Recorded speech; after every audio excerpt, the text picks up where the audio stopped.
الحمد لله وبه نستعين. أشهد أن لا إله إلا الله وحده لا شريك له، وأشهد أن سيدنا محمدا عبده ورسوله، ونصلي ونسلم على هذا النبي الكريم سيد المرسلين وعلى آله وصحبه أجمعين. أما بعد، أيها المؤمنون اتقوا الله، أوصيكم وإياي بتقوى الله، فقد فاز المتقون. Muslimin dan muslimat, mudah-mudahan dirahmati Allah Subhanahu wa taala. Allah berfirman dalam Quran, A'udzubillahi minasyaitonir rajim. Kutiba 'alaikumul qital wa huwa kurhun lakum. وعسى أن تكرهوا شيئا وهو خير لكم، وعسى أن تحبوا شيئا وهو شر لكم، والله يعلم وأنتم لا تعلمون. صدق الله العظيم. Maksudnya firman Allah, diwajibkan kepada kamu perang. Wa huwa kurhun lakum. Sedangkan perang itu adalah satu benda yang kamu benci. Allah Subhanahu wa taala sebut dalam ayat 216 surah Al-Baqarah. Tuhan kata, kutiba 'alaikumul qital. Yang Islam sampai satu masa mereka akan diwajibkan berperang. Wa huwa kurhun lakum, walaupun perang satu benda yang manusia tak suka. Tapi bila Allah Subhanahu wa taala takdirkan berlaku perang, kena perang. Tuhan kata, asa an takrahu syai'an wa huwa khairul lakum. Barangkali kamu tak suka satu benda, tapi dia baik untuk kamu. Dalam banyak benda dalam dunia ni, ada benda yang kita tak suka, tapi benda tu baik untuk kita. Kita tak suka makan benda pahit, tapi benda pahit tu kebanyakan jadi ubat bagi kita. Manusia tak suka perang, manusia tak suka mati, tapi kadang-kadang perang boleh membawa kepada mati syahid. Maka syahid itu sangat baik untuk manusia. Wa asa an tuhibbu syai'an wa huwa syarrun lakum.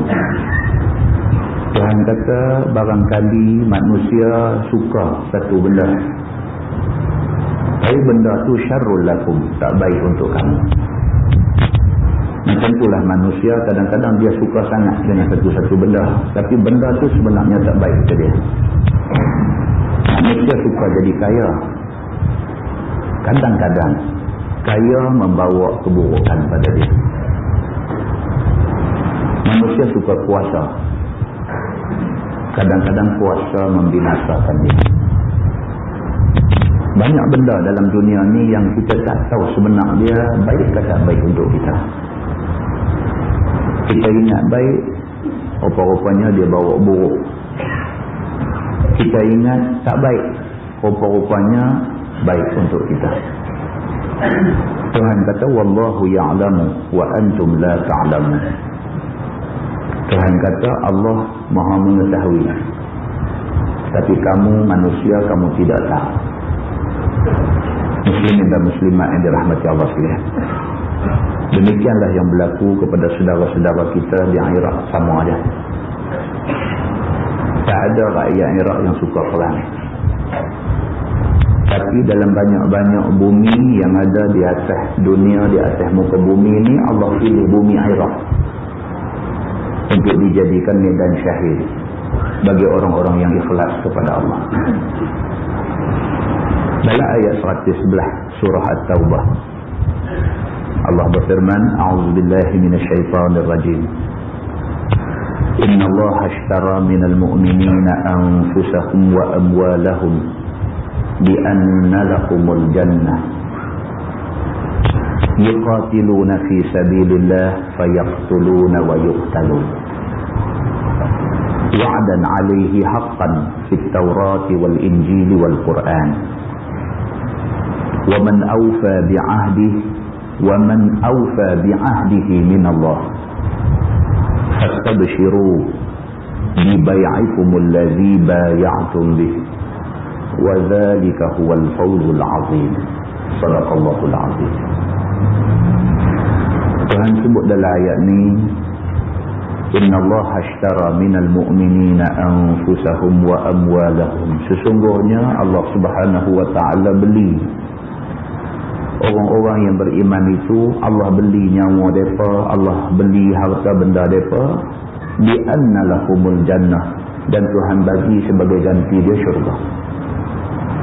Tuhan sebut dalam ayat 111 surah At-Taubah ni. Tuhan kata manusia kalau dia beriman betul-betul dengan Tuhan, kadang-kadang Tuhan ajak tukar dengan dia. Jual beli ini transaction. Kita bagi satu benda, kita dapat satu benda. Kita bagi barang, kita dapat duit.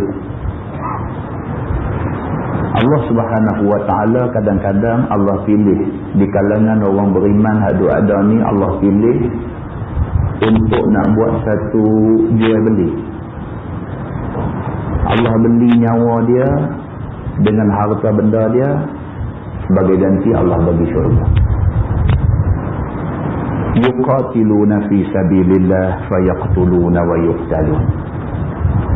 Maka orang-orang yang terpilih untuk Allah nak beli nyawa, Allah nak beli harta benda mereka ni, yuqatiluna fi sabilillah, mereka berjuang mati-mati pada jalan Allah.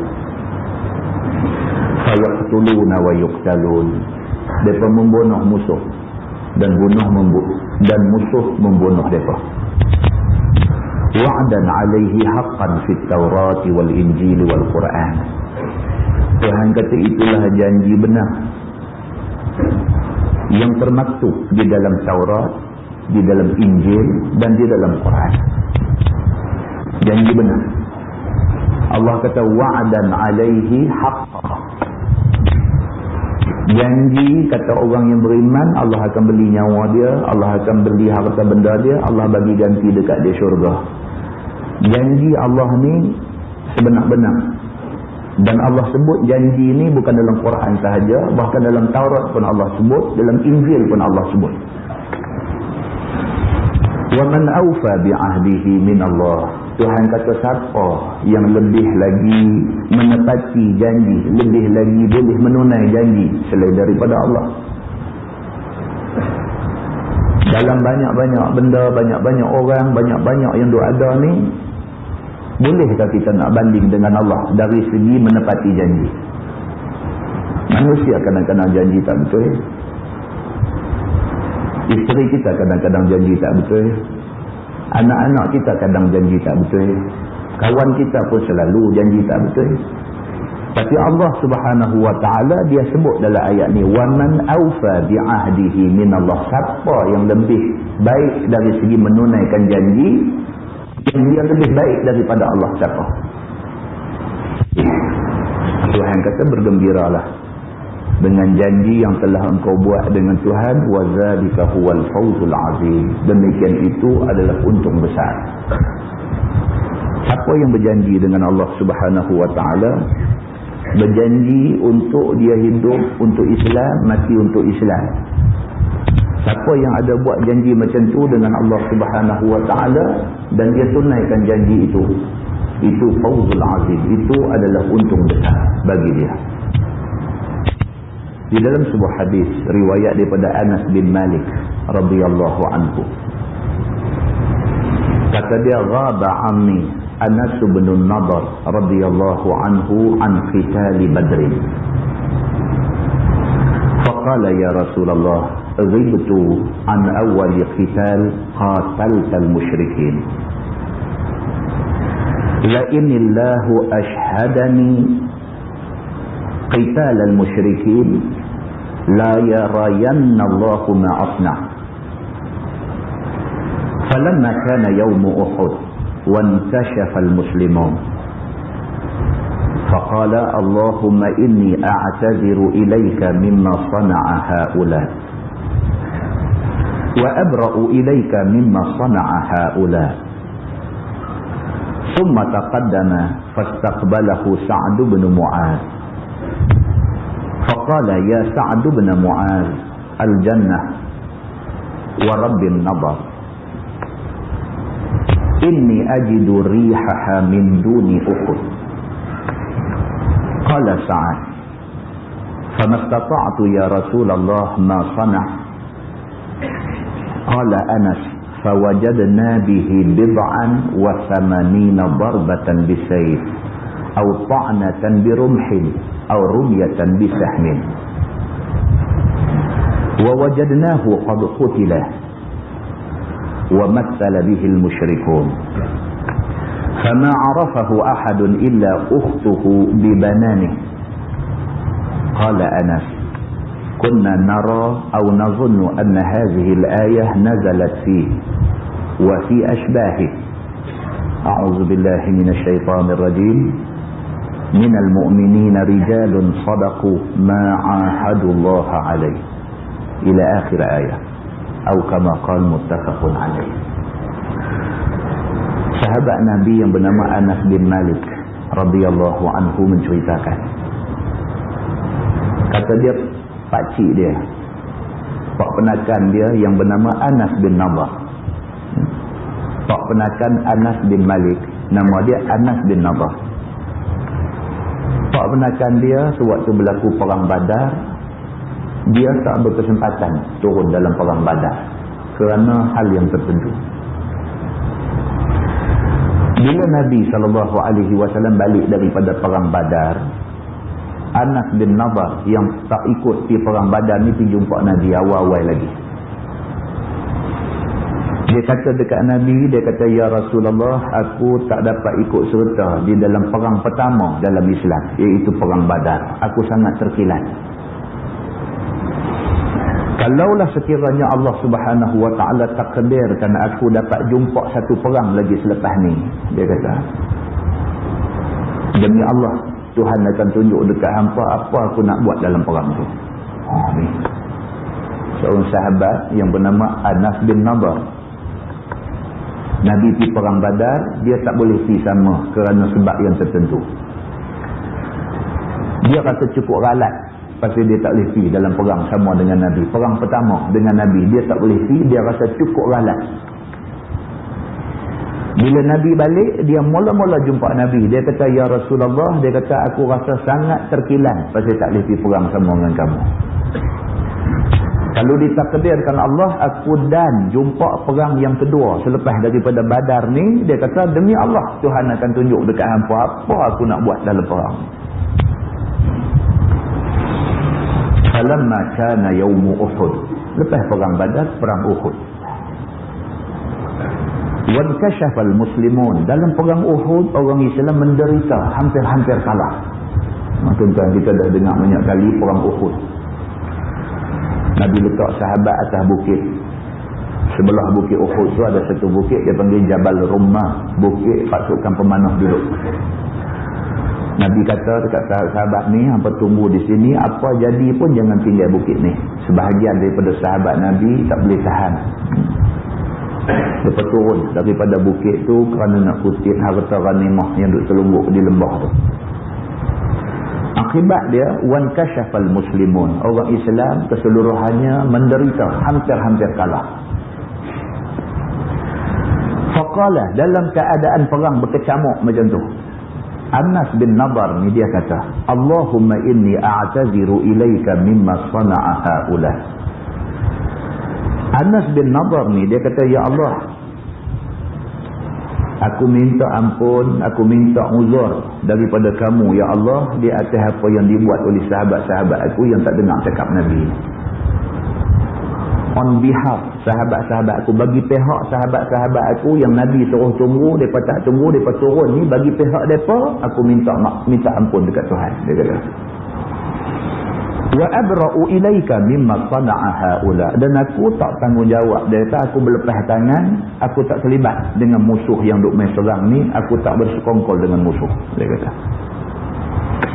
Summa taqaddama, lepas tu dia terus serbu pergi ke tengah-tengah medan perang yang tengah berkecamuk ni. Summa taqaddama, dia maju pergi ke depan. Fastaqbalahu Sa'd bin Mu'az. Dalam dia duk lari nak pergi ke tengah tempat orang duk perang tu, jumpa dengan satu sahabat yang bernama Sa'd bin Mu'az. Kata dia ni, ya Sa'd bin Mu'az, al-jannah wa rabbin nadar. Bila dia jumpa sahabat yang bernama Sa'd bin Mu'az ni, dia kata, wahai Sa'd, dia kata al-jannah, dia kata jom, dia kata syurga ada di depan, dia kata. Perang duk ada tu, dia kata jom, dia kata al-jannah, syurga duk ada di depan, dia kata wa rabbin nadar, demi Allah yang menjadi Tuhan an-nadar, Tuhan bapa aku. Nama dia Anas bin Nadar. Dia kata demi Allah, Allah Tuhan bapa aku, dia kata. Inni ajidu rihaha min duni Uhud. Sesungguhnya aku dah dapat cium dah bau wangi syurga di dalam medan Uhud ini. Qala Sa'ad, kata Sa'ad bin Mu'az yang diajak oleh Anas bin Nadar pergi ke perang ni, kata Sa'ad ni, famastata'tu ya Rasulullah ma sana'a. Bila dah habis perang, Sa'ad bin Mu'az dikata dekat Nabi, dia kata, ya Rasulullah, aku tak mampu buatlah macam mana Anas bin Nadar buat ni. Dia berani sungguh. Dia nak masuk dalam medan perang tu, dia kata al-jannah, dia kata syurga tu ada di sana, dia kata wa rabbin nadar, demi Allah, Allah Tuhan bapa aku, dia kata. Aku dah dapat cium bau wangi syurga dalam medan Uhud ni. Dia kata jom kita pergi ke syurga. Orang yang kena ajak ni, Sa'ad bin Mu'az ni, dia dengar panggilan tu, cerim bulu rumah. Dia tak berani ikut kawan ni punya berani nak pergi. Dia pergi kata ke Nabi selepas perang tu, dia kata famastata'tu ya Rasulullah ma sana'. Aku tak mampu nak buat macam dia ni buat. Dia ni berani sungguh.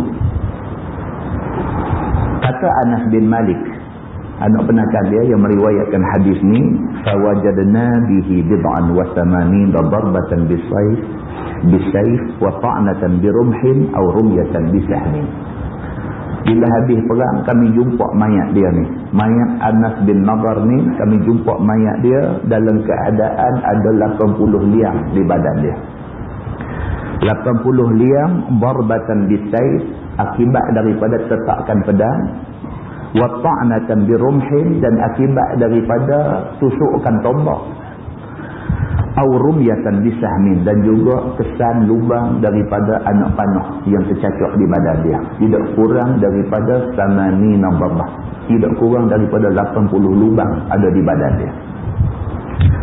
Wa wajadnahu qad qutila, masa kami jumpa dia mati dah. Dia dah mati dah. Wa matsala bihil musyrikun, dan orang-orang kafir yang bunuh dia ni bukan setakat depa bunuh dia dengan lembing, dengan tombak, dengan anak panah, dengan pedang, bahkan depa rompong-rompongkan mayat dia. Tuan-tuan tengok ni perangai kafir. Daripada dulu, daripada perang zaman Nabi SAW sampai lah ni, tuan-tuan tengok hari-hari gambar duk keluar dalam surat abang, dalam TV, dalam majalah, dalam internet, dalam apa, macam mana keadaan orang Islam yang kena bunuh dengan kafir ni. Dia bunuh bagi mati sudah hati.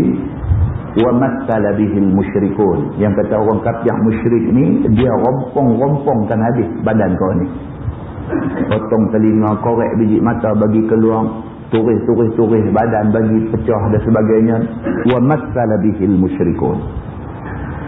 Kata Anas bin Malik, fama arafahu ahadun illa ukhtuhu bibanan. Siapa pun tak kenal mayat dia ni. Mayat Anas bin Nadar ni siapa pun tak kenal. Dengan keadaan badan yang bersarang, berlubang, luka parah, muka pun tak kenal orang dan sebagainya.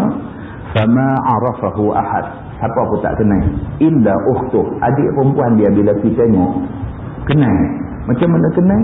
Di bana ni, kerana tengok jari abang dia. Dia pegang belek-belek, dia kenal ini jari abang dia. Dia kata ni abang dia Anas bin Nadar, dia kata. Qala Anas, kata Anas bin Malik, kunna nara aw nazunnu anna hadhihi al-ayah nazalat fihi wa fi ashbahi. Kata Anas bin Malik, kami yakin Kami percaya ayat ni Tuhan turunkan untuk nak ceritakan kisah Anas bin Nadhr dan juga orang-orang yang seumpama Anas bin Nadhr. Allah berfirman, minal mu'minina rijalun sadaqu ma ahadullah alaih. Di antara orang mukmin, orang yang beriman itu ada beberapa orang yang berjanji dengan Tuhan dan dia menepati janji dia dengan Tuhan. Hadis itu hadis sahih muttafaqun alaih. Muslimin dan muslimat yang dirahmati Allah sekalian. Berapa ramai sahabat-sahabat kita Islam yang ada di bumi akhirat yang mereka ni dah janji dah, mereka nak mati di sana. Kita tak ada pun sikit kita rasa bangga. Sebab ada juga dua rakyat Malaysia, budak kita duduk mengaji sana, tak mau balik. Ada dua orang. Duduk mengaji sana, Wisma Putra pergi jumpa, panggil balik, tak mau balik. Alasan mereka satu aja. Mereka kata, dalam banyak-banyak bumi yang ada atas muka bumi ini, Allah dah pilih Iraq untuk dijadikan bumi syahid. Dan kebetulan, mereka duduk belajar di situ. Tidak ada sebab mereka nak lari daripada bumi syahid. Muslimin dan muslimat yang dirahmati Allah sekalian. Allah berfirman dalam ayat 10-13 surah As-Saff. A'udzubillahi minasyaitonirrajim. Ya ayyuhallazina amanu hal adullukum ala tijaratin tunjikum min azabin alim. Tu'minuna billahi wa rasulih wa tujahiduna fi sabilillahi bi amwalikum wa anfusikum. Dzalikum khairul lakum in kuntum ta'lamun. Yaghfir lakum dhunubakum wa yudkhilkum jannatin tajri min tahtiha al-anhar wa masakin tayyibatan fi jannati 'adn. Dzalikal fawzul 'azim. Wa ukhra tuhibbunaha nasrun min Allah wa fathun qarib wa basyiril mu'minin. Sadaqallahul azim. Dalam ayat ni Tuhan kata, wahai orang yang beriman, maukah kamu aku tunjuk dekat kamu satu perniagaan yang perniagaan itu menjanjikan kamu lepas daripada api neraka. Tuhan tanya kita dalam ayat ni, Tuhan kata, hampa mau tak aku nak cerita dekat hampa satu bentuk tijarah, satu bentuk bisnes. Yang bisnes ni, yang perniagaan ini, siapa yang involve, siapa yang ambil bahagian dalam bisnes ni, tunjikum min azabin alim. Tuhan akan lepas dia daripada azab yang pedih. Tuhan kata bisnes tu ialah tu'minuna billahi wa rasulih. Kamu beriman dengan Allah dan dengan Rasul sungguh-sungguh. Beriman sungguh-sungguh dengan Allah, dengan Nabi. Wa tujahiduna fi sabilillah. Lepas tu kamu berjihad pada jalan Allah. Bi amwalikum wa anfusikum, jihad sampai ke peringkat hilang nyawa, sampai hilang harta. Siapa yang sanggup? Yang pertama, nyatakan keimanan dia kepada Allah dan Rasul dengan mematuhi Quran dan hadis Nabi. Lepas dah kata dia beriman, dia patuh kepada Quran dan hadis Nabi, berjihad pada jalan Allah, walaupun sampai peringkat nak kena hilang nyawa, kena sanggup. Walaupun habis harta benda, kena sanggup. Zalikum khairul lakum in kuntum ta'lamun. Tuhan kata siapa sanggup buat macam tu, itulah lebih baik bagi mereka kalau mereka tak. Bukan senang tuan-tuan, bukan senang. Nak hilang nyawa ni bukan cerita senang. Tengok dalam TV macam mana rakyat Iraq.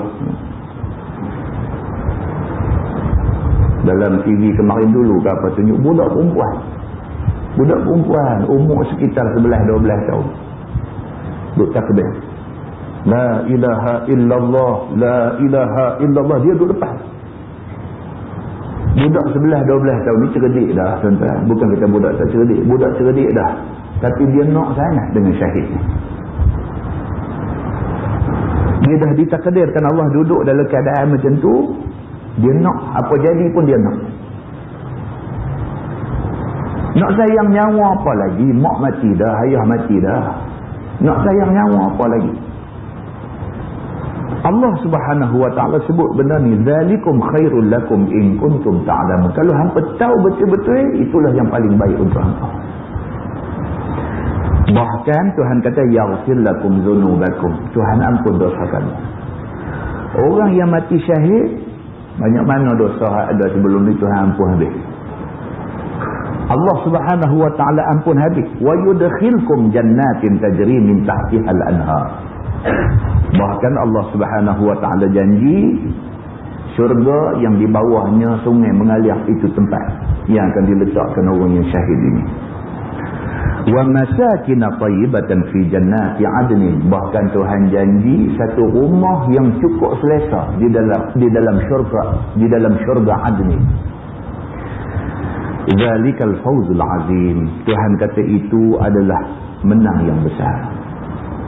Kemuncak kepada hidup kita ni menang atau kalah, tu aja. Kemuncak kepada hidup kita ni menang atau kalah. Kalau sekiranya orang ni pilih untuk mati syahid, barang siapa yang berjuang kerana tanah air dia, mati syahid. Nabi kata. Ini bukan cerita perang. Di Iraq ni bukan cerita perang. Ini cerita pencerobohan. Cerita negeri berdaulat, negeri yang merdeka, ada orang masuk main nak rampas kuasa. Ini cerita dia, cerita ceroboh. Mempertahankan negeri daripada dicerobohi oleh musuh, apatah lagi oleh kufar, mati tentu syahid. Tentu punya syahid. Zalikal fawzul azim.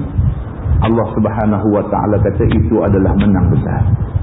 Wa ukhra tuhibbunaha, dan ada pula pemberian yang lain selain daripada itu yang kamu pasti suka.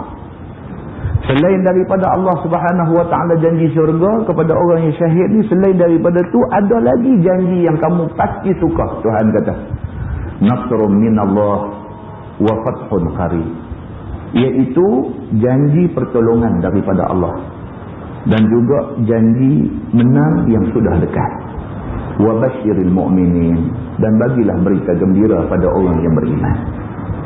Tuan muslimin dan muslimat yang dirahmati Allah sekalian, kita kalau ikhlas dengan Allah, Allah tolong. Dia macam tu dia. Kita kalau ikhlas dengan Allah, Allah tolong. Kalau kita tidak ikhlas dengan Allah, Allah tak tolong.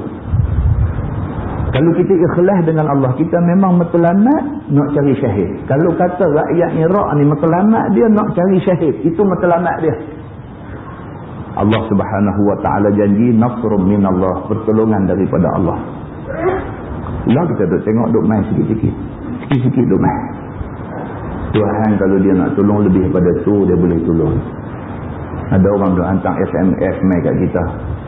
Bacalah surah Al-Fil banyak-banyak. Kerana kalau semua orang Islam baca surah Al-Fil ni banyak-banyak, dia kata burung ababil akan mai tolong rakyat Iraq. Kan dia kata. Wallahu a'lam, tak tahulah, tak ada lah hadis Nabi suruh baca Al-Fil ni kot lagi burung ababil nak mai tolong, tak ada disebut dalam hadis, tak ada pun. Cuma surah Al-Fil ni cerita satu masa dulu Tuhan pernah tolong dengan menghantar burung ababil. Tak mesti burung ababil tu, burung puyuh pun Tuhan boleh hantar. Tak gaduh nanti burung ababil, burung puyuh pun Tuhan boleh hantar. Tuhan boleh hantar, tak hantar burung, tak hantar orang, tak hantar apa, hantar angin pun boleh. Dalam tempoh 3 bulan kebelakangan ni, mereka buat kajian, ribut pasiak paling kerap berlaku dalam tempoh perang ni. Sebelum ni tak perang. Dalam tempoh perang ni, ribut pasiak ni hampir tiap-tiap hari. Sampai kenderaan Amerika yang canggih pun pasiak masuk. Yang kata canggih tu, pasiak masuk tak boleh jalan. Tak boleh jalan, hangat tak boleh duduk dalam, keluar kena tembak. Mati buka titik. Mereka tak semayang. Tentera Amerika ni tak semayang. Tentera Amerika ni jiwa tak tenang, tak tentera. Mereka pergi berperang kerana kena paksa. Dan matlamat mereka nak hidup, nak balik jumpa keluarga. Dan mereka ditakdirkan berjumpa dengan tentera Islam Iraq yang mereka ni perang kerana nak cari syahid. Mana boleh sama? Orang perang nak balik tengok keluarga dengan orang perang yang memang sign nak syahid. Mana boleh sama? Tak boleh sama.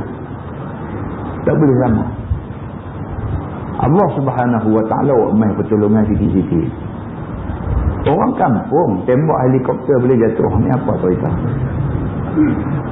Nak cerita pun karut lah. Karut. Orang kampung duk biasa tembak burung sintang je. Satu tembak jatuh. Apache apa nama jatuh depan rumah. Mereka pun terkejut. Mereka pun tak sangka senapang mereka guna tu pun senapang perang tahun 91 tu ni. Sorok wah kaki lama dah tak pernah tembak. Kelak-kelak tembak dengan izin Allah jatuh. Lebih karut lagi lah ni. Di kalangan sama-sama dia. Tentera Amerika, tentera Britain. Sama-sama dia duduk dalam kemah tu tak tahu apa jadi. Duduk lawan tembak sama-sama dia. Tak tahu lah. Kita tak tahu apa cerita dia jadi gila ke dalam tu ke. Dia tengok. Tak tahu apa jadi, Allah yang mengetahui. Tapi pokok pangkalnya benda-benda macam ni duk jadi lah ni. Kita tengok balik ayat kita baca tadi, ayat 13 surah As-Saff tu, Tuhan kata zalikal fawzul azim. Lepas tu dia kata wa ukhra tuhibbunaha nasrun minallah wa fathun qarib. Dan lebih baik daripada janji surga tadi ni, ada lagi berita baik Tuhan kata, iaitu nasrun minallah, pertolongan daripada Allah duk mai. Pertolongan daripada Allah duk mai, wa fathun qarib, dan itulah kemenangan yang sudah hampir, dia kata. Maksud menang sudah hampir bukan maksudnya Iraq tak berjaya ditawan. Tapi maksudnya tentera-tentera Islam yang pergi berperang tu, kalau dia mati, menang lah. Dia dapat syahid. Tujuan dia pergi masuk perang tu kerana nak mencari syahid. Dia ditakdirkan dapat syahid, menang lah. Hal kita nak, kita dapat, menang. Itu yang dimaksudkan wafathun qarib, dan kemenangan yang sudah hampir. Kalau ditakdirkan Allah pula, Amerika tak boleh tawan dia. Lah sekali balik. Macam mana dia pergi ke Vietnam, tak boleh nak tawan Vietnam, balik dengan wak balik tentera yang jadi gila. Kalau ditakdirkan jadi macam tu juga di Iraq, maknanya dua menang. Satu menang masih berjaya pertahan negeri daripada kena tawan. Yang kedua menang bagi sebahagian yang sudah pun gugur syahid. Muslimin dan muslimat yang dirahmati Allah sekalian. Kita tak ada apa tuan-tuan. Kita di sini tak ada apa. Boleh duduk mengaji, tak ada apa. Tak ada apa pun. Boleh parking kereta sampai tengah jalan. Tadi tengok ada sebiji parking sampai tengah jalan kan. Pun kawan tak kacau. Kawan tak kacau. Kok zat lagi main lori apa besar ke apa, setahu orang tu yang takut. Jadi nak pesan sekali, parking yang elok lain kali. Dia main lambat jadi tengok tak apa lah, tak tahu. Satu Rambo mana atau pilih kita tengah jalan. Janganlah macam tu, ganggu lalu lintas. Kan? Parking begitu. Siapa kacau kita? Kita hanya ada satu sumbangan, tuan-tuan. Satu sumbangan, sembahyang hajat. Jangan ada seorang pun daripada kita duduk dalam masjid ni, jangan ada seorang pun yang sampai setakat hari ni 12 hari dah nak masuk 13 hari perang dah, tak buat sembahyang hajat pun sekali pun lagi. Tak mahu. Nabi kata man la yahtamu bi amril muslimin falaysa minhum. Nabi kata siapa di kalangan orang Islam yang tidak ambil berat masalah yang menimpa orang Islam yang lain, dia bukan daripada kalangan orang Islam. So kita hari ini tanggungjawab kita satu, setidak-tidaknya sembahyang hajat. Saya ingat tadi masjid dah nak buat kot sembahyang hajat. Kita buat sikit lagi. Lepas habis sembahyang Isyak, kita sembahyang hajat 2 rakaat. Tuan-tuan minta dekat Tuhan, minta Allah selamatkan Islam dan orang Islam yang ada di bumi yang ditakdirkan Allah Subhanahu wa taala sebagai bumi syahid pada hari ini. Wallahu a'lam. Kita menggunakan Baharul Mazi jilid 17.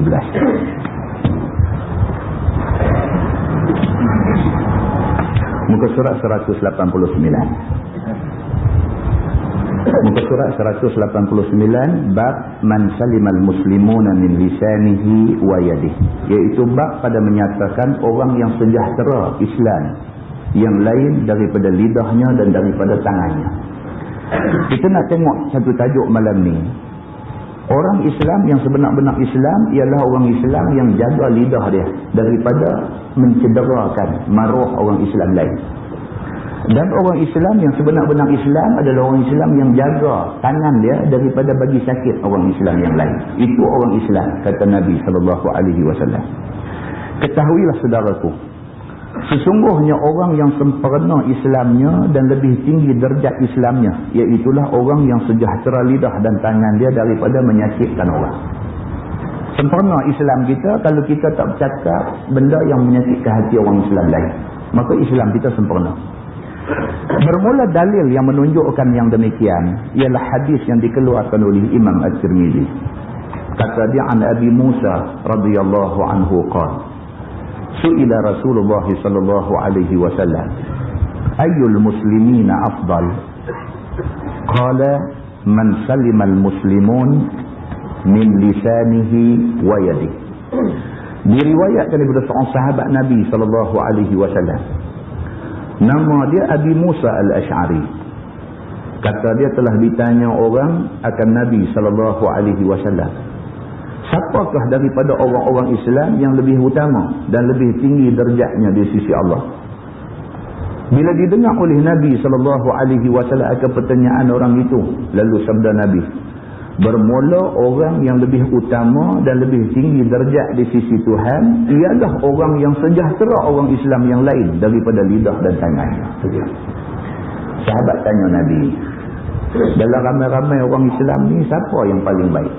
Daripada kita ramai-ramai ni siapa paling baik? Nabi kata orang yang paling baik ialah orang yang boleh jaga lidah dia daripada bagi sakit hati orang Islam lain. Tuan-tuan, kata ke orang ni sudah. Kata ke orang sudah. Cerita benda tak betul tentang orang sudah. Memang lajak mulut. Benda tu tak betul. Tapi kata ni cukup sedap. Dia cukup sedap. Dia nak lajak. Bila kata sikit dia nak lajak. Dia nak lajak. Dia nak kata lagi. Dia nak kata lagi. Benda ni sedap. Maka dengan kerana benda ni sedap, ramai orang buat. Walhal benda dia kata tu tak betul, dan apa yang dia kata tu mengaibkan orang yang tak sepatutnya dia aibkan. Tuan-tuan, lidah ni dia lagi tajam daripada pedang. Pedang senang, kita tak suka satu orang, kita pergi cantas tengkok dia bagi putih, habis dia mati, habis lidah. Tapi lidah kita pergi kenal dia, kita pergi buat satu cerita tak betul tentang dia, kita cakap seorang, 10 orang dengar, 10 orang pergi cakap, 100 orang dengar, berapa ribu orang akhirnya dengar benda tak betul. Yang akhirnya orang yang kena kata tu menanggung akibat dia, kalau sebulan-sebulan, kalau setahun-setahun, kalau 10 tahun 10 tahun. Walhal benda tu tak betul. Maka Nabi SAW kata, siapa yang boleh jaga lidah dia daripada tidak buat cerita karut, cerita fitnah, cerita yang boleh menjatuhkan maruah aib satu-satu orang, siapa yang boleh jaga daripada pergi buat benda tu, ini orang Islam sempurna keislaman dia. Tuan-tuan, kita tak rasa sakit ni kecuali kalau kita kena. Kita pergi tengok orang kena kanser, duduk di hospital, kita tak boleh rasa macam mana sakitnya dia dengan kanser yang kena tu. Kita tak rasa macam mana sakit dia, melainkan satu hari, na'udzubillah min zalik, kita kena, baru kita tahu rupanya sakit. Nak cerita tak boleh, tak tahu nak cerita macam mana, yang kita tahu sakit. Demikian halnya kalau kena fitnah. Kita tak buat benda tu, orang pergi buat cerita kata kita buat benda tu. Dengan kerana tu kita ni dicaci, dimaki, dicemuh, macam-macam kena kat kita. Kita tak buat benda tu, kita menanggung benda akibat daripada mulut satu orang yang mula buat keluar benda tak betul ni. Kita tak kena, kita tak tahu. Kita kena, baru kita tahu. Muslimin dan muslimat yang dirahmati Allah sekalian. Nabi SAW pesan, Nabi kata kalau nak jadi orang Islam yang sempurna Islam dia, jaga lidah. Jangan kita bercakap ikut sedap mulut kita. Kata At-Tirmizi, ini hadis sahih, lagi gharib daripada ini wajah. Masalah sejahtera orang Islam daripada lidah seseorang itu, yakni sejahtera daripada umpat nista. Kita jaga lidah kita, jangan duk mengumpat, jangan duk kata lebih kurang ke orang. Dan sejahtera daripada menyakiti dengan berbagai-bagai maki dan laknat dan sebagainya. Kita jaga lidah kita, jangan duk maki orang ikut suka. Jangan. Maka apabila seseorang itu tidak ia mempermaki, dan tidak ia mencaci, dan tidak ia menyakiti hati, dan tidak dia mengumpat, dan tidak dia membohongkan orang yang tidak bohong. Sebaliknya, bercakap dia dengan lemah lembut lidah, tiada kerah dengan sergah, tengking, herdik dan kurang adab dan lainnya, maka ialah orang yang memberi sejahtera kepada orang Islam yang lain daripada lidahnya. Tuan-tuan, kita nak mati siapa pun kita boleh mati. Bukan ada satu undang-undang boleh mai bawa kita masuk lokap kerana mati orang. Tak ada. Kita nak fitnah, kita nak buat cerita tentang orang, kita boleh buat. Dan Tuhan pun, orang yang maki orang, orang yang fitnah orang, orang yang duk bercakap benda tak betul tentang orang dan sebagainya, Tuhan bukan tunjuk dandan. Kalau kita maki orang, Tuhan buat turun main sekutir batu atas kepala, tak ramai lah orang maki orang. Tapi masalahnya kita maki orang ke, kita fitnah orang ke, kita buat apa ke orang, tak ada apa-apa kat kita ni. Bahkan kita jadi okey pula, orang pakat main nak dengar pula kita duduk nak maki siapa. Perbuatan kita tu menyebabkan kita duduk terbabas, kita duduk terlajak, kita sentiasa duduk dalam kesilapan. Maka akhirnya, akhirat esok kita tahu silap rupanya apa yang kita buat. Begitu. Maka apabila ada ia demikian itu, serta sejahtera pula tangan dia, nescaya jadilah dia orang yang lebih tinggi derajat di sisi Tuhan. Kalau kita boleh jaga, maka tinggi kedudukan di sisi Tuhan. Masalah sejahtera orang-orang Islam daripada tangan seseorang, yakni tak menyakiti orang-orang Islam dengan tangannya, seperti tidak menamparnya dan tidak memukulnya. Tangan ni tak duduk tampak orang ikut suka, tak duduk pukul orang ikut suka, dan tidak merosakkan harta benda orang, sama ada dengan curi ataupun dengan samun ataupun dengan jalan jahat. Dia tak pernah guna tangan dia duduk ambil barang orang tanpa sebab yang sebenar, duduk rabut, ambil rampas, curi dan sebagainya, tak ada. Yang ni tidak merosakkan badan orang itu dan tidak merosakkan harta benda orang itu. Kita tak pernah duduk buat nanya dekat orang, dekat siapa-siapa. Maka apabila ada yang demikian itu diperbuat ke atas orang Islam, maka ialah orang yang lebih tinggi derajat di sisi Tuhan. Kita boleh jaga tangan kita, tak duduk ambil harta orang dengan jalan tak betul, bermakna kita dah memberi keselamatan kepada orang dengan menjaga tangan kita tu. Tajuk baru dia kata bab ma jaa fi man ayyara akhahu bi dhanbin. Iaitu bab yang datang pada menyatakan mereka yang mencaci dan mencela saudara dia dengan dosa. Ini pula satu bab lagi. Kita ada satu kawan, satu adik-beradik, satu orang yang kita kenal, yang kita tahu dia ni duk buat dosa. Dan lah ni dia dah berhenti dah. Dia tak jahat macam dulu dah. Tapi kita duk sebut-sebut lagi jahat dia. Dia adik-beradik kita, dia kawan kita. Dulu jahat sungguh. Dulu jahat sungguh. Macam-macam benda yang agama tak bagi buat, dia pergi buat. Dulu memang dia jahat sungguh. Tapi masalahnya lah ni, dia dah buang dah benda tu semua. Dia dah jadi baik dah. Tapi kita ni, duk tak habis-habis lagi duk sebut benda jahat dia. Ada tak ada tuan-tuan benda ni jadi dalam masyarakat kita? Ada. Ada. Kita pelik betul. Kita duk mengaji di masjid, kita duk dengar Quran, kita duk dengar hadis Nabi. Sepatutnya bila orang jahat main nak jadi baik, sepatutnya kita seronok. Tapi dah, dia tak jadi macam tu. Dia jadi tak suka orang jadi baik. Apa punya pelik jadi kepada setengah kita. Kadang-kadang dia kawan tu jahat, lah ni nak jadi baik, sepatutnya kita sambut dia, kita raih dia, kita ambil dia jadi kawan baik kita. Dah, dia tak boleh nak terima kawan tu jadi orang baik. Bahkan dialah yang duk jarum dekat orang semua, duk kata dia ni jahat, jaga baik ni. Duk begitu kau. Ketahuilah saudaraku, apabila seseorang daripada saudara kamu yang Islam telah taubat dia daripada maksiat yang telah diperbuatnya, maka tidaklah sayogia engkau ingat dan engkau kenang akan dosanya yang telah ditaubatkannya itu. Walaupun dulu dia duk kerja, duk pelari beras, siap mau masuk mai. Dulu. Dan sampai lah duk sebut lagi. Duk sebut lagi, ya Allah, pi haji 3 kali duit beras tu. Dah hang sakit tang mana? Ni kawan duk kata ni, orang tanya, hang sakit tang mana? Tu yang boleh buat rumah besar tu duk jual dadah tu. Ada bukti kan dia jual dadah. Dia buat rumah besar, hang sakit tang mana? Dia hutang bank, hang tolong bayar dah. Tapi manusia ni heran, dia tak ada sangkut apa dengan kawan tu, dia nak kata kawan tu. Kalau kawan tu ada hutang dia, tak bayar, dia duk pergi marah, tak apa, tak ada apa pun dengan kawan tu, tapi dia nak hantam kawan tu. Heran. Ini penyakit manusia. Maka dengan niat menzahirkan aib diri saudaranya itu dan mau mencacinya, kerana yang demikian itu ditegah oleh syarak. Tak boleh kita duk kata dekat satu orang, duk kata dengan niat nak mengaibkan dia. Kita kata kat dia dengan tujuan supaya orang tahu dia ni jahat, kita niat memang nak bagi aib dekat dia. Syarak tak bagi macam tu. Gitu. Seperti seorang itu taik judi dan kuat makan riba ataupun suka main perempuan dan sebagainya, kemudian taubat dia daripada segala pekerjaan maksiat itu, maka tidaklah harus atas kamu membualkan dan mengeluarkan kata saudaranya itu jahat bagian-bagian dan sebagainya. Dulu dia macam mana itu dulu punya cerita habis. Dulu dia kaki perempuan, dulu dia pergi samun bini orang, dulu dia apa-apa, dulu punya cerita tutup. Tak mau sebut dah. Tak mau sebut dah. Dia sebut lagi dia ni dulu ni. Tak usah sebut dah. Lah ni nampak dia dah berubah, dia duduk main masjid, dia duduk main mengaji dan sebagainya. Dia kira lah ni. Lah dia baik. Sudah. Siapa kita yang kita pergi nak buka, nak selak, tengok, nak ungkit balik cerita lama dia? Kita ni siapa?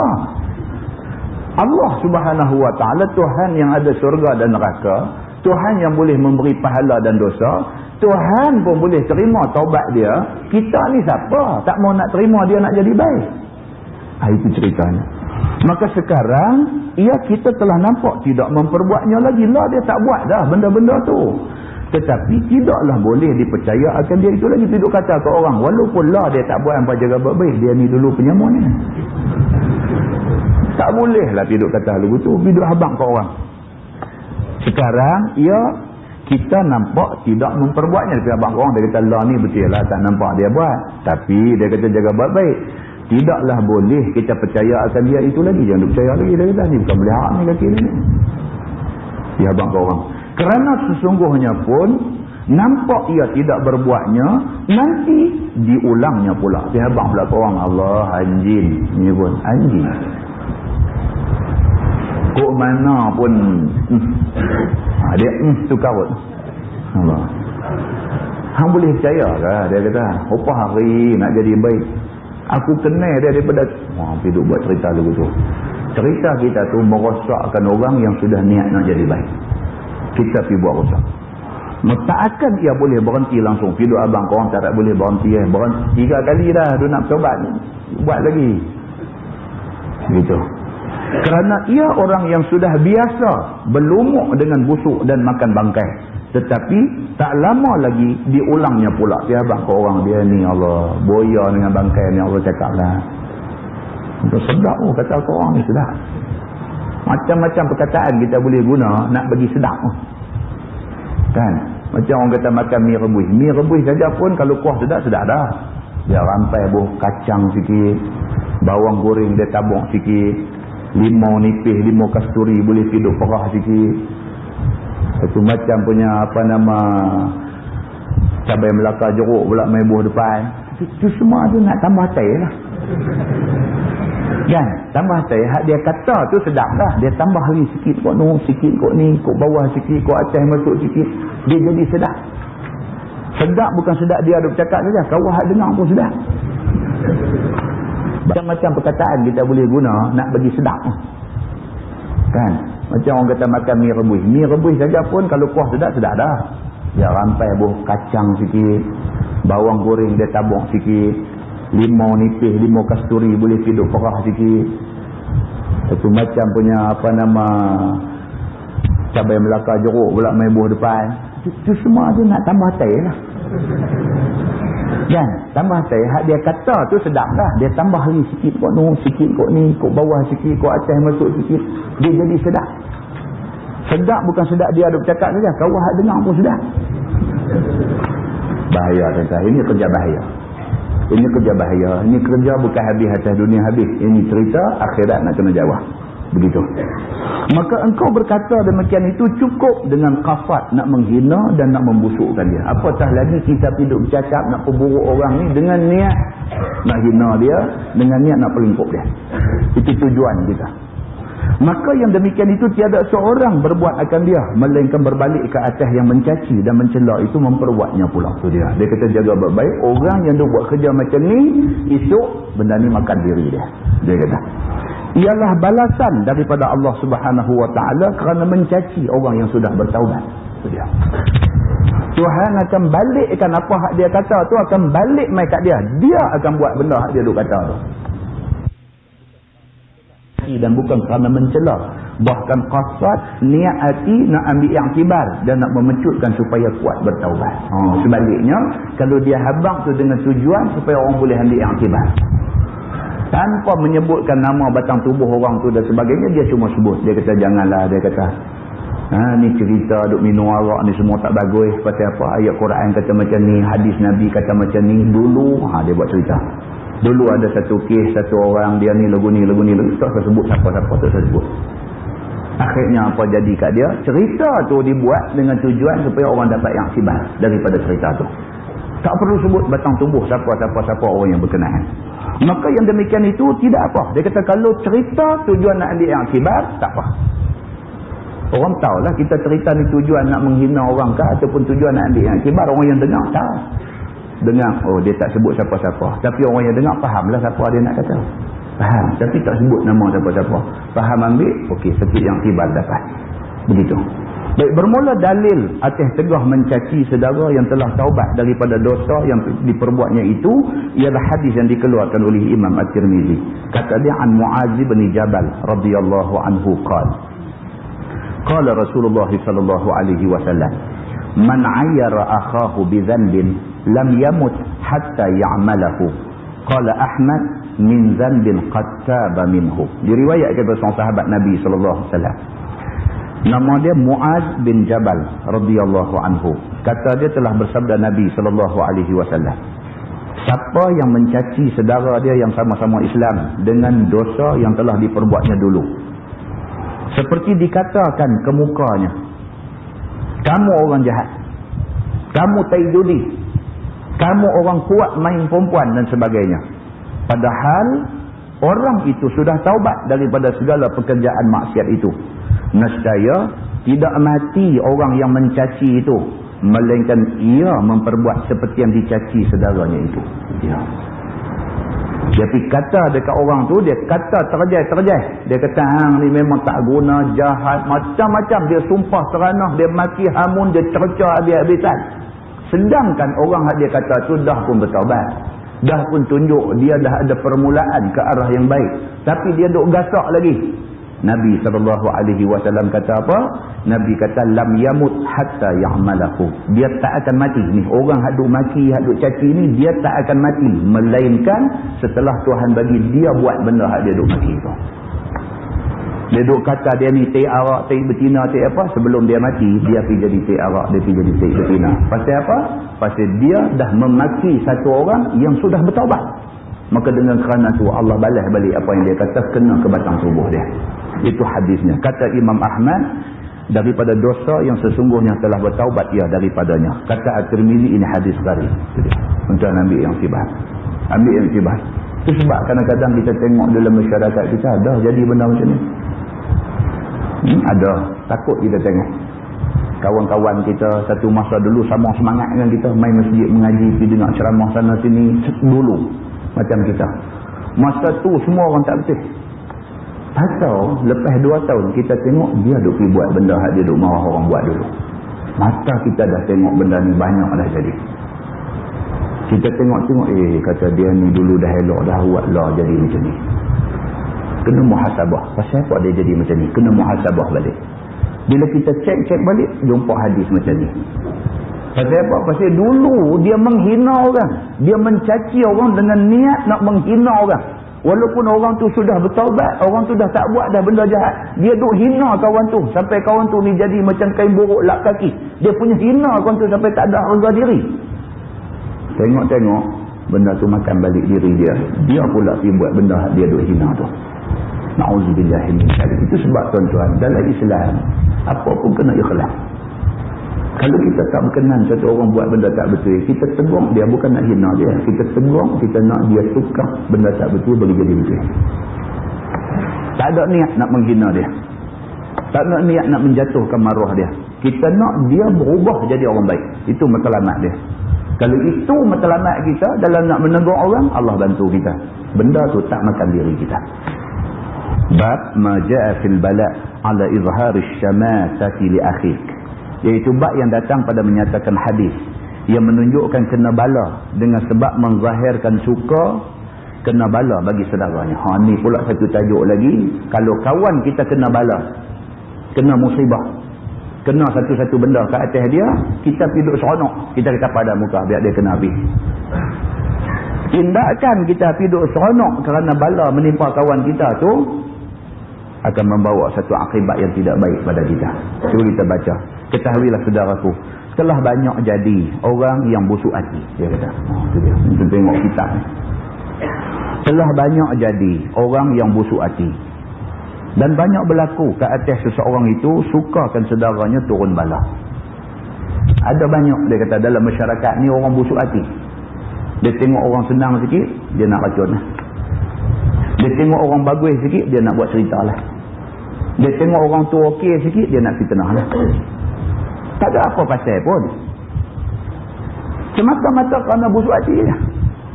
Semata-mata kerana dengki aja. Semata-mata kerana iri hati aja. Tengok kawan tu mengaji pandai sikit, dia pergi buat cerita ke orang. Allah meniru.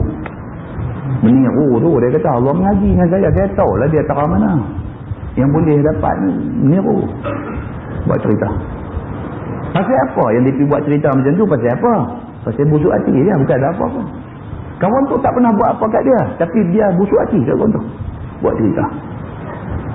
Tengok kau ni nampak senang sikit, rasuah tu. Tak. Apa hal yang dia duk kata kawan tu rasuah? Tak ada apa. Busuk hati je. Sakit hati tengok kawan tu boleh hidup macam tu, dia tak boleh. Sakit hati, buat satu cerita bagi pihak rasuah. Macam itulah yang duk jadi dalam masyarakat ni. Dia kata serta dizahirkannya dengan cakapnya itu. Dan banyak berlaku kat atas seorang itu sukakan saudaranya kena bala, serta dizahirkannya pula dengan cakapnya itu. Maka yang lekas jadi berlaku kat atas seseorang itu panggil busuk hati, bahkan sukakan saudaranya turun bala itu, ialah apabila ada perselisihan hati dengan saudaranya itu. Lebih-lebih lagi nak jadi busuk hati ni apabila dia dengan kawan tu ada masalah. Ada masalah. Lebih-lebih lagi nak jadi busuk hati. Ada masalah. Apakah tempat kosong ada satu, berebut-berebut kawan tu dapat, dia tak dapat. Ni dia ada masalah. Dengan kerana ada masalah, lebih lagi dia nak gasak kawan dia. Begitu. Bila didengar saudaranya itu berselisih dengan dia, apabila didengar saudaranya yang berselisih dengan dia itu kena bala, maka ia pun terus menzahirkan sukanya dan puas hatinya kena bala saudaranya itu. Ada satu jawatan kosong untuk nak naik pangkat. Dia duk berasa dia lah patut naik. Siapa pun berasa dia patut. Dia berasa orang lain tak patut. Kata kawan dia rasa tak patut sudah dapat tempat tu. Dandan sakit hati. Dandan sakit hati, dandan buat cerita. Allah mau tak naik, bodek kuat.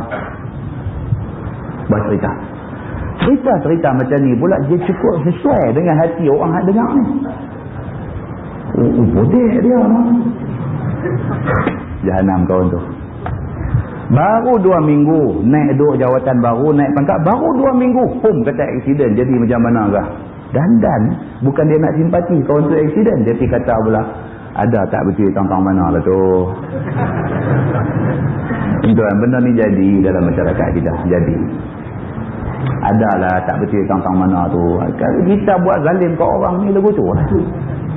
Doa orang yang kena zalim ni makbul. Cara bercakap tu selaras dengan hadis Nabi, nampak? Dan doa mazlum ni makbul. Nabi kata macam tu.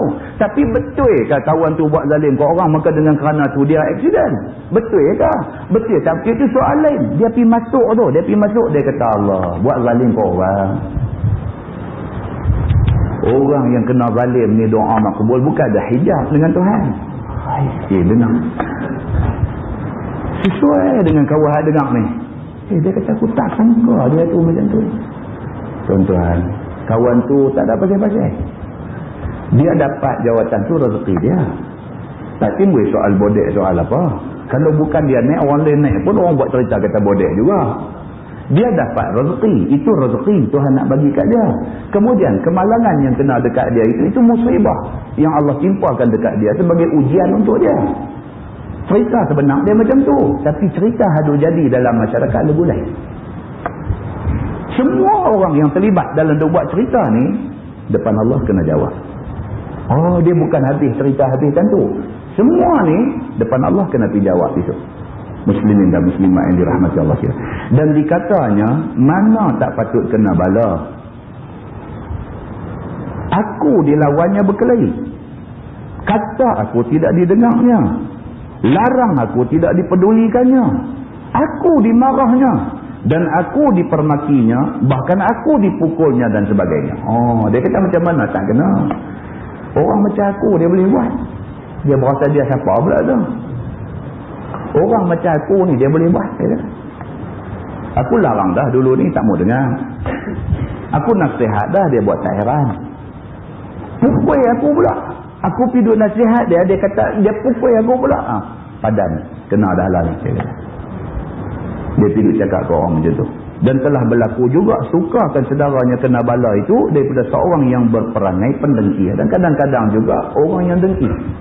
Dia tak ada satu hal dengan kawan tu. Tapi dia ada dengki kat kawan tu.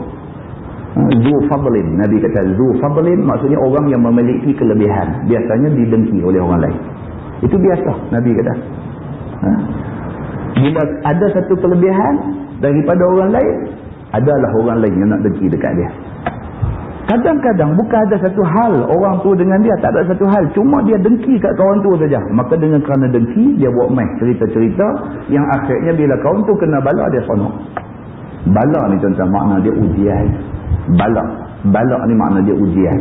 Dalam masyarakat Melayu kita bila kata bala ni dia tak faham kata ujian, dia faham kata bala ni kira orang jahat dah kena bala. Ada. Dalam bahasa hadis ni bila kata bala makna dia ujian. Bila dia ditimpa bala, bukan makna dia jahat. Dia ditimpa bala, maksudnya dia diuji oleh Tuhan. Itu maksud dia. Dan jahat mata, dia kata. Dan pengumpat, dan jahat hati. Dan tidak dilihatnya sedikit bala turun ke atas saudaranya, maka ia pun turun puas hatinya. Dan sukanya, dah bahkan tertawa ia. Seraya kata dia, rasakan, mengapa kamu buat begian-begian? Mengapa tidak kamu lakukan begian-begian? Dan macam-macam perkataan yang menunjukkan tidak betul apa yang diperbuat oleh saudaranya yang kena bala itu. Dia punca dia tak suka kawan tu, dia dengki ke kawan tu. Bila kawan tu kena apa-apa, dan dia hantam cukup-cukup. Tuan, berapa ramai dalam masyarakat kita ni yang ada sikap macam yang disebut oleh hadis Nabi ni. Dia seronok tengok bila kawan jatuh, pelik betul. Sedangkan Islam suruh bila kawan jatuh kita pergi tolong dia. Tapi dalam masyarakat kita tak, kita seronok tengok orang jatuh. Kita seronok. Orang tu jatuh kita cukup seronok. Bukan seronok saja, pergi tolong pijak atas belakang lagi, tolong pergi buat bendang atas belakang dia lagi. Supaya dia tak boleh bangkit terus dah, biar dia terus duduk seterak atas bumi. Pelik betul kebanyakan orang dia ada sikap yang macam tu. Baik, janganlah siapa pun daripada orang Islam yang berperangai busuk hati seperti yang demikian itu. Kerana yang demikian itu menjadikan satu sebab bagi turun balak ke atas diri sendiri. Kalau kita tidak suka orang kena balak, kena uji dengan Tuhan, tak lama ujian tu akan main kat kita. Dia kata. Maka siapa yang mendengar dan melihat seorang yang saudaranya turun balak, maka hendaklah kesian dan tolong lepaskan dia daripada balak itu. Patutnya macam tu. Dengar dia kena uji, sekurang-kurangnya tunjuk kita bersimpati dengan dia. Takat mana boleh tolong dia. Dan ada orang bila main cerita Iraq perang ni, dia berkata apa? Pada padan lah kena pun. Yang betul pula dia punya ulasan. Dia kata padan lah kena pun. Saddam Hussein ni pun duk bunuh puak-puak Kurdi berapa ramai dah. Beribu dah orang Kurdi dia bunuh. Dia kata memang padan dia kena dia bulan ni. Boleh lah kata betul tuan-tuan? Tak boleh. Soal Saddam Hussein bunuh orang Kurdi betul. Memang dia ada bunuh. Orang-orang Kurdi yang duduk di sempadan Iraq tu, dia ada bunuh. Dan dia bunuh tu dengan cara yang tak betul. Memang dia salah yang tu. Tapi adakah kerana dia salah tu kita nak pergi sokong Amerika? Ada ke mana sabar? Kerana Saddam Hussein buat salah tu, dengan kerana tu terus pergi sokong kafir Amerika. Pertimbangan kita kok mana? Salah-salah lah. Kita sendiri tak buat salah. Kita sendiri tak buat salah. Semua orang ada buat salah. Tapi bila jadi permusuhan, jadi perang antara Islam dengan bukan Islam, menjadi kewajipan orang Islam kena support orang Islam. Kewajipan. Kalau tak boleh support dalam bentuk turun di sana berperang sekali dan sebagainya, kalau tak boleh pun sekurang-kurangnya dengan doa. Sekurang-kurangnya dengan sembahyang hajat, minta dekat Allah. Sekurang-kurangnya nampak bahawa kita ni menyebelahi Islam. Sekurang-kurangnya macam tu. Adakah dengan kerana marah Saddam Hussein ada buat benda-benda macam tu, kita terus biar Amerika menang? Apa ni? Kerana marah nyamuk pergi bakar kelambu. Kerana marah Saddam Hussein, biar suruh Islam lenyap di atas bumi Iraq. Adakah macam tu? Muslimin dan muslimat yang dirahmati Allah sekalian. Apa duk jadi di sana lah ni? Siapa nak bantu dia? Kuwait tolong bantu bagi kawasan untuk Amerika letak tentera. Kita ingat tolong bantu bagi Amerika letak tentera. Turki hantar tentera langsung masuk main untuk nak serang Iraq. Hantar tentera tu kan. Kuwait bagi tapak habuan Amerika letak perkakas tentera dia pun dah cukup tak baik dah. Turki bagi tentera suruh masuk pergi lawan dengan Saddam Hussein. Saudi bagi duit lah, biasalah Saudi ni bagi duit. Amerika turun pergi belanja berapa puluh bilion tu bukan duit dia, duit Arab, bukan duit dia. Itu semua duit orang Arab. Orang Arab bagi duit kat dia untuk dia pergi bunuh orang Arab. Muslimin dan muslimat yang dirahmati Allah sekalian. Kalau geram ni, kalau sakit hati, kalau nak ikut hati lah, televisyen di rumah tu terajang 17 kali sehari. Dan kalau ikut sakit hati, televisyen tu boleh sakit lah, kaki kita pun sakit lah. Kalau ikut hati, apa hal dengan hampa ni? Mesyuarat Liga Arab akhirnya berubah jadi medan pertengkaran. Mesyuarat Liga Arab ni tak tahu berapa macam mesyuarat duduk dekat mereka. Liga Arab, OIC, apa, pusing-pusing pun Arab juga lah ada mesyuarat ni.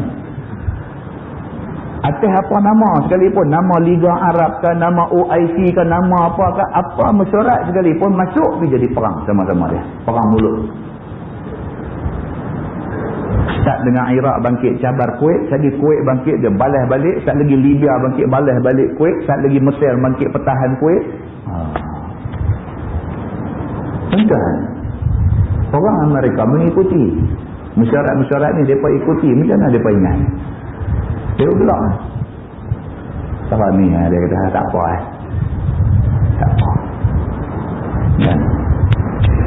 Sahabat luar negeri, sahabat orang putih buat satu kartun satu pintu gerbang, macam tembok tu ada satu pintu gerbang tu pintu gerbang Liga Arab. Dan di atas duk angkat spanduk tunjuk kata kami menentang, kami tidak setuju Amerika serang Iraq, kami tak setuju. Atas duk angkat, bawah ke pintu gerbang tu mereka duk masuk. Kita boleh nampak apa yang dia cuba nak buat. Kartun daripada seorang abang orang putih. Mereka buat kartun macam tu. Kartun tu menghina orang Arab. Kartun tu menghina sebenarnya. Buat satu tembok besar macam tu, di atas ni buat kepala Arab pakai jubah pakai apa, angkat sepanduk kata kami menentang lah Amerika, Britain apa serang orang Arab, angkat kata menentang. Tapi bawah tu pintu duk buka, Amerika duk masuk macam-macam dengan tank dia, dengan tentera dia, semua duk masuk. Apa cerita? Satu-satunya negeri yang tak bagi Amerika pergi pijak Iran ya. Iran bukan Arab, Iran dia Parsi. Iran ni Parsi. Iran pula sanggup dijaga saudara dia yang Arab sebelah ni, yang dulu pernah perang dengan dia. Dia pula pergi jaga. Hal lain ni Allahu Akbar. Tak tahu nak abang tuan-tuan. Kita tengok benda ni, jangan tengok dia sebagai satu kes terpencil, sebagai satu kes Arab. Jadi kita kena tengok benda ni sebagai satu kes yang bersifat universal, satu kes yang bersifat alami. Orang Melayu pun macam tu. Masih lagi sama-sama kita, sama-sama orang Melayu ni masih lagi tak boleh nak settle lagi, tak boleh nak capai kesepakatan lagi. Kita mengaku Quran kitab kita mengaku Nabi itu Nabi kita mengaku hadis Nabi ni pegangan kita mengaku semua. Tapi ada lagi sepuak tak mau ikut, sepuak nak. Sampai bila? Kalau baca Quran tu Quran kita, Al-Quran dusturuna, Quran itu dustur kita, perlembagaan hidup kita. Hadis Nabi ni Kita tahu Nabi tinggal kat kita dua benda. Taraktu fikum amrain. Aku tinggal kat hampa dua benda ni. Kalau hampa pegang dua benda ni sungguh-sungguh, lan tadillu abada. Hampa tak sesat sampai bila-bila. Pasal apa ada lagi di kalangan kita yang tak boleh nak terima Quran dengan hadis Nabi? Pasal apa? Buat main ayat Quran, buka baca. Mengaku tak kata Quran, mengaku. Habis lah ni macam mana? Kita nak ikut tak ayat ni? Ada tangki selalu. Pasal apa? Kita melihat Arab dengan masalah tu. Kita tak melihat kita pun ada masalah tu. Muslimin dan muslimat yang dirahmati Allah sekalian. Balik kepada ajaran Islam. Fa in tanaza'tum fi syai'in farudduhu ila Allahi wa Rasul. Kalau kamu berselisih pendapat, bercanggah pendapat, selisih faham dan sebagainya tentang satu-satu benda, farudduhu ila Allahi wa Rasul, kembali kepada Allah dan Rasul. Balik tengok Quran dengan hadis Nabi. Siapa pun, orang Arab ke, orang putih ke, orang Melayu ke, orang bangsa apa pun, kalau dia orang Islam, farudduhu ila Allahi wa Rasul. Balik kepada Allah dan Rasul. Quran dengan hadis Nabi. Selagi benda ni tak boleh buat, selagi itulah seluruh dunia kita akan tengok orang Islam ni duk kena sedia. Duk kena sedia. Tuan-tuan, lah ni semua orang duk fokus tengok Iraq hari ke-12, hari ke-13, hari ke-berapa belas lagi nak jadi. Kita semua duk fokus ini. Tuan-tuan, dalam masa yang sama, orang Islam Palestin duk kena bunuh orang tu juga. Bukan kata lah ni orang Islam Palestin tak kena bunuh, duk kena Iraq saja. Tak. Di Palestin duk mati macam tu juga. Cuma dia tambah lagi bunuh orang Islam di Iraq. Palestin duk kena juga. Muslimin dan muslimat yang dirahmati Allah sekalian. Siapa nak dengar suara kita? Lah ni suara kita Allah saja yang boleh dengar. Suara orang Islam lah ni Allah saja yang boleh dengar. Lain daripada Allah tak boleh dengar dah suara siapa pun. Kita hari ni kalau nak pergi riau, nak riau kat siapa? Siapa yang rasa kesian kat kita? Tentu nak riau dekat Amerika, dekat Britain, dekat Perancis. Kita nak riau dekat Soviet Union. Kita nak riau dekat siapa? Kita riau dekat Saudi pun Saudi tak dengar. Khadam Al-Haramain ni, khadam yang duk jaga dua tanah haram ni pun tak dengar kalau kita pergi riau kat dia. Yang boleh dengar suara kita ni Allah saja. Allah sebut dalam Quran, "Iz tastaghithuna rabbakum fastajaba lakum." Tuhan kata, ingatlah ketika kamu minta tolong kepada Tuhan, fastajaba lakum, Tuhan mustajabkan permintaan kamu. So, kamu minta tolong, Tuhan akan mustajabkan permintaan kamu. Inni mumiddukum bi'alfin minal malaikati murdifin. Tuhan kata, aku akan bantu menguatkan kamu dengan 1000 malaikat yang turun bersaf-saf. Jom percaya tak ni ayat Quran ni? Percaya tak? Kata Allah boleh, kalau dia nak hantar bantuan kepada orang Islam di Iraq, Allah boleh hantar dalam apa bentuk sekalipun. Iza arada syai'an an yaqula lahu kun fayakun. Tuhan ni kalau dia nak bantu, kalau dia nak tolong, kun fayakun. Jadi ya. Dalam perang Badar Tuhan hantar, dia turunkan bi alfin minal malaikati murdifin. Dia turun 1000 malaikat yang turun ni murdifin, berturut-turut, bersaf-saf turun. Wa ma ja'alahu Allahu illa busyra. Dan Tuhan tidak bagi bantuan yang macam tu melainkan sebagai nak bagi satu berita gembira pada orang yang beriman. Tuhan kalau dia bagi, mana itu good news. Walitatma'inna bihi qulubukum. Dan Tuhan bagi bantuan dengan tujuan nak bagi tenang hati tentera-tentera Islam yang tiba perang ni. Tuhan kata, wa man nasru illa min indillah. Tidak ada kemenangan melainkan kemenangan ini hanya ada di sisi Allah. Tidak ada bantuan, tidak ada pertolongan melainkan bantuan, pertolongan, kemenangan hanya ada di sisi Allah. Innallaha azizun hakim. Allah Maha perkasa, Maha bijaksana. Allah boleh tolong, tuan-tuan. Allah boleh tolong. Tapi Allah nak tengok kita terang mana dalam nak meminta tolong kepada Allah Subhanahu wa taala. Begitu. Baik, dia kata sebuah hadis dikeluarkan oleh At-Tirmizi, kata dia an Wasilah bin Al-Asqa radhiyallahu anhu qala Rasulullah sallallahu alaihi wasallam, la tuzhir asy-syamatata li akhik fayarhamahullahu wa yabtaliyak. Diriwayatkan daripada seorang sahabat Nabi sallallahu alaihi wasallam, nama dia Wasilah bin Al-Asqa radhiyallahu anhu. Kata dia telah bersabda Nabi sallallahu alaihi wasallam, Jangan kamu zahirkan sukacita seronok kerana turun bala ke atas saudara kamu yang sama-sama Islam. Nabi kata jangan ada orang Islam yang tunjuk seronok bila orang Islam kena susah. Jangan ada macam tu. Maka jikalau kamu zahirkan yang demikian itu, nescaya memberi rahmat akan dia oleh Allah. Kalau kamu pergi tunjuk kamu seronok orang Islam kena bala, Allah akan bagi rahmat dekat orang yang kena bala tu dan diturunkannya bala ke atas diri kamu. Dan kamu pula Tuhan akan buat main bala.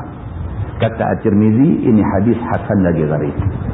Muslimin dan muslimat yang dirahmati Allah sekalian. Kita baca 3-4 muka malam ni, tapi 3-4 muka ni adalah benda yang sebenarnya sangat susah kita nak buat. Tajuk mula kita baca tadi, man salimal muslimun min lisanihi wa yadihi.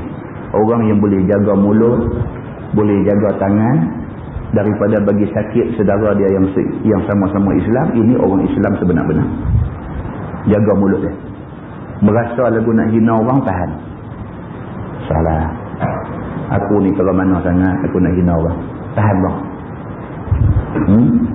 Tangan jangan guna piduk buat bagi sakit orang dan sebagainya. Kemudian tajuk kedua kita baca bab fi man ayyara akhahu bi dhanbin, iaitu orang yang menghina saudara dia kerana dosa yang kawan tu buat dulu. Dia tu dulu jahat, lah dia dah jadi baik. Kita piduk hina dia lagi. Apa yang kita duk kata kat dia tu, esok Nabi kata akan main kat kita. Kita akan buat benda yang kita duk kata. Kemudian kita tengok bab fil bala ala izhari syamatati li akhi, iaitu salah kalau sekiranya kita tunjuk seronok ke atas bala musibah yang menimpa saudara kita yang sama-sama se-Islam dengan kita. Wallahu a'lam. Lepas ni kita akan masuk tajuk bab ma jaa fi mukhalatatin nas, iaitu bab yang menceritakan hadis yang menunjukkan bercampur gaul dengan orang. Dia akan tengok satu tajuk lepas ni, kita ni bagus macam mana. Bagus kita ni pergi jadi orang yang pergi bercampur berguil dengan orang, kenal orang tu orang ni apakah, ataupun bagus kita bawa diri kita tidur dalam hutan rimba duk zikir seorang-seorang ke. Mana bagus? Ada lah ni jadi pula benda ni dalam masyarakat lah ni ada pula sekelompok orang dia tak mau bercampur dengan orang. So dia bawa diri dia pergi tengok hutan-hutan mana bagus sikit, pergi buat satu dangar dalam tu, tu punya duk zikir aja dalam tu. Aku tak mau ambil peduli apa dah depa ni, depa nak jadi apa, depa nak melingkuk depa punya batai, janji aku selamat. Mana satu yang betul di sisi agama dijelaskan oleh Nabi sallallahu alaihi wasallam. Kemudian kita akan masuk tajuk bab fi su'izatil bain, iaitu cerita tentang kita ni disuruh supaya dibagi dua pihak yang bergaduh ni jadi baik. Kita tengok ada dua pihak duk bergaduh, kita jangan pergi masuk mana-mana pihak. Kita pergi bagi dua-dua ni jadi baik. A bergaduh dengan B. Kita tak disuruh masuk belah A, tak disuruh masuk belah B. Kita pergi jumpa A, jumpa B. Dua-dua pun kita jumpa, kita pergi jadi ejen untuk membawa kebaikan. Tapi habang dekat A, apalah hang duk buat macam ni. Aku duk berkawan juga dengan B ni, dia tak pernah pun kata benda-benda tak elok lah. Hang duk kata kat dia. Kita pergi dekat B pun kita kata macam tu. Apalah hang ni duk kata kat dia ni macam ni. Aku pun berkawan juga dengan A. Selama aku kawan dengan dia, dia tak pernah pun duk hina hang, kata lebih kurang benda tak elok kat hang. Dia tak pernah pun. Tapi hang aku dengar serap duk kata kat dia. Kita pergi jadi ejen yang membawa kebaikan kepada dua pihak yang tak boleh sehaluan ni. Ini disuruh oleh agama. Kita dah, kita pergi masuk satu, kita lagu duk jurus petrol lagi. Kata hang tak boleh biar ni, pada kata hang teruk. Allahu Akbar. Kawan ni pun dengar-dengar, siapa kata? Dia kata apa kat aku? Langkah habis jadi panglima. Tengok pasal apa yang kau ni duduk jadi panas sangat ni. Ni kawan hak tengah ni rupanya. Bukan dia nak bawa kebaikan, dia seronok tengok jadi perseteruan. Kemudian kita akan tengok tajuk fi fadli salahi zatil bayin, juga sambungan daripada cerita memperbaiki hubungan dua pihak yang tidak baik. Dan lepas itu kita akan masuk fi karahiyati qati'atir rahimi wal baghi, cerita tentang Islam larang kita putus silaturahim, dan juga Islam larang kita buat zalim pada siapa-siapa. Semua tajuk yang kita akan baca adalah tajuk yang sangat berkaitan dengan kita semua. Dan kalau kita ambil benda ni sebagai pengajaran, dia membawa kebaikan kepada kita semua, insya-Allah. Wallahu a'lam. Ada orang duk mengangkar lah ni, kan? Dia kata Amerika serang Iraq pada hari ketiga, dalam minggu ketiga, dalam bulan ketiga. Minggu ketiga 20 hari bulan. 20 hari bulan tu minggu ketiga lah. Pada bulan ketiga, bulan Mac, tahun yang ketiga atau 2003. Dan nak masuk ke abad ketiga, dia kata. Kita sedang dah lepas dah milenium abad kedua, nak masuk abad ketiga. Adakah ini menunjukkan akan berlaku perang dunia ketiga? Lagu duk main nak buat tiga pula. Kita minta komen. Dia kata, wallahualam, benda ni berlaku secara koinsiden, secara kebetulan. Tak ada apa spesial dengan tiga tu. Tak ada apa spesial dengan tiga, cuma Allah takdirkan benda tu berlaku secara kebetulan. Cuma apa yang pasti, tuan-tuan, adalah hadis Nabi SAW sebut, menjelang akhir zaman akan berlaku perang besar di kawasan Sungai Furat. Sungai Furat ni di Iraq. Nabi sebutlah. Dan perang tu berlaku adalah kerana berebut mahitan, dia kata. Minyak. Kerana berebut minyak. Saya duduk sembang tadi atas kereta duduk main tadi, saya duduk sembang dengan sahabat-sahabat semua. Tuan-tuan, kalau tuan-tuan ambil, kalau Bahrul Mazi ni jilid berapa kau cerita tentang akhir zaman. Tuan-tuan ambil semua hadis Nabi ni, tuan-tuan buat satu senarai. Tanda-tanda kiamat yang disebut dalam hadis, buat satu senarai. Hampir semua benda Nabi sebut tu jadilah. Tinggal lah ni, hak tak jadi ni, tinggal hak besar-besar betul aja. Ya'jud dan Ma'jud, Dajjal, matahari naik di sebelah barat, tinggal hak besar-besar aja. Alamatul kubra, alamat-alamat besar. Alamatul kubra, alamat-alamat besar berlaku kiamat, hak ni aja tak ada lagi. Hak kecil-kecil ni, hak Nabi sebut, semua jadilah. Jadi apa yang boleh kita simpulkan ialah, yang pertama sekali, perang yang jadi di Iraq tu dijanjikan sebenarnya. Satu perang yang dijanjikan oleh Allah Subhanahu wa ta'ala. Dijanjikan oleh Allah. Jadi cerita bila Allah dah janji, Nabi sebut dalam hadis, benda ni kok mana pun jadilah. Jadi nak bagi tak jadi tak boleh lah. Sebab Tuhan dah takdir nak jadi. Tak boleh nak buat bagi tak jadi, tak boleh. Macam tu. Jadi dia adalah takdir Allah. Apa yang penting, kita minta selamat. Sama ada Allah bagi menang kepada Islam dan tentera Islam yang ada di sana. Menang dalam maksud kata Amerika tak boleh kuasai dia. Ataupun kita minta tentera yang berperang di sana tu dapat mati syahid. Bukan mati dengan tujuan-tujuan yang lain daripada keredaan Allah. Takut entah, cerita perang ni bukan semua syahid. Sahabat Nabi sendiri pun ada. Dah habis perang, Nabi jalan-jalan tengok ada seorang duduk gelempang tengah jalan. Nabi terus kata, huwa min ahlin nar. Nabi kata dia ni ahli neraka.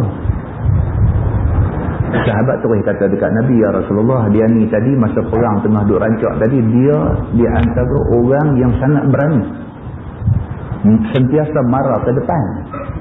Mana mungkin dia pula ahli neraka? Nabi kata dia ahli neraka. Pasal apa jadi macam tu? Bila disiasat-siasat balik, ada maklumat dapat, rupa-rupanya dia ni masa dah kena cedera parah dan sebagainya, dia belum mati lagi. Dia tak tahan sakit. Kecederaan dia teruk, dia tak tahan sakit. Dia ambil anak panah, dia radak diri dia. Dia bukan mati syahid, dia mati bunuh diri. Tuan-tuan, saya tengok tu, sikit lagi nak dapat syahid. Dia tak dapat. Satu hadis lain pula yang juga hadis sahih pula cerita, satu sahabat jumpa macam tu juga, Nabi kata dia ni ahli neraka. Sahabat kata dia ni nampak tadi all out, perang habis-habisan nak lawan musuh. Nabi kata dia ahli neraka. Pasal apa? Tengok-tengok ada satu kain duduk atas bau dia. Kain tu kain hak tentera musuh punya. Bila musuh kalah, Barang-barang musuh ni semua dia jadi ghanimah, dia jadi harta rampasan perang. Barang-barang tu semua Nabi nanti bahagikan kepada tentera yang berperang. Dia ni tak dan tunggu Nabi bahagi, dia ambil dulu. Kerana ambil dulu tu, Nabi kata dia di neraka. Dan tengok dia nak tergelincang sikit lah. Kita nak semayang hajat sekali lagi. Kita nak minta dekat Tuhan. Minta, ya Allah, sama ada yang pertama bagi Islam dan orang Islam menang di akhirat. Dan yang kedua minta kalau ditakdirkan mereka ni mati, biar mereka dapat syahid. Jangan mati kerana lain, mati syahid. Kita minta dua benda tu, kita tak akan kecewa. Tuhan tentu bagi dia. Salah satu Tuhan tentu bagi. Dan mudah-mudahan Allah Subhanahu Wa Taala dengar satu dua doa daripada Masjid Sultanah ni. Satu dua orang doa mustajab. Mudah-mudahan Allah dengar, makbul doa kita insya-Allah. Nah, yang baik itu daripada Allah, yang tak baik silap saya. Ditangguh dengan tasbih kafarah dan suratul Asr. اللهم صل على سيدنا محمد في الأولين والآخرين وسلم. رضي الله تبارك وتعالى عن سادتنا أصحاب سيدنا رسول الله أجمعين. بسم الله الرحمن الرحيم. الحمد لله رب العالمين حمدا يوافي نعمه ويكافئ مزيده. يا ربنا لك الحمد كما ينبغي لجلال وجهك الكريم وعظيم سلطانك. رضينا بالله ربا وبالإسلام دينا وبمحمد نبيا ورسولا. اللهم افتح علينا فتوح العارفين وارزقنا فهم النبيين بجاه خاتم المرسلين. اللهم فقهنا في الدين وعلمنا التأويل واهدنا صراطك المستقيم.